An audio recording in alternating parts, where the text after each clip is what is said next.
আসসালামু আলাইকুম dear viewers friend. আপনারা এই গাছটাকে নিশ্চয়ই চিনেন, কারণ এর নাম হলো ঘৃতকুমারী বা অ্যালোভেরা নামে গাছটি বিশেষভাবে পরিচিত। এই গাছের বিভিন্ন ভেষজ গুণ রয়েছে এবং উপকারী গাছ হিসেবে গাছটি পরিচিত। এর স্বাস্থ্যগত বিভিন্ন উপকারী দিকের মাঝে রয়েছে এটা স্বাস্থ্যের এই গাছটার উপাদানের মাঝে রয়েছে ভিটামিন এ, সি এবং ই, এবং এগুলা রোগ প্রতিরোধ ক্ষমতা বাড়াতে সহায়তা করে।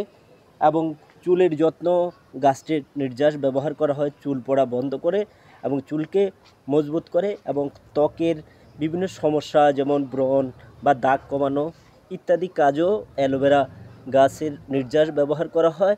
তাছাড়াও এটা বায়ু শোধন করতে গাছটি বিশেষভাবে ভূমিকা রাখে, এবং খুব সহজেই একটি টবে আপনারা যদি গাছটি লাগান, সেখান থেকে মূল থেকে আরও বিভিন্ন শাখা প্রশাখা বের হয়ে টব ভর্তি হয়ে যাবে। ছোট একটি টবে এই গাছটি বসিয়েছি, দেখুন কিভাবে সেটা বেড়ে উঠছে। এবং আপনারা যদি টবটা বড় হয় তাহলে গাছগুলোর পাতাও বড় হবে, এবং আপনারা প্রয়োজন অনুযায়ী এই অ্যালোভেরা গাছটাকে আপনাদের প্রয়োজনে ব্যবহার করতে পারেন।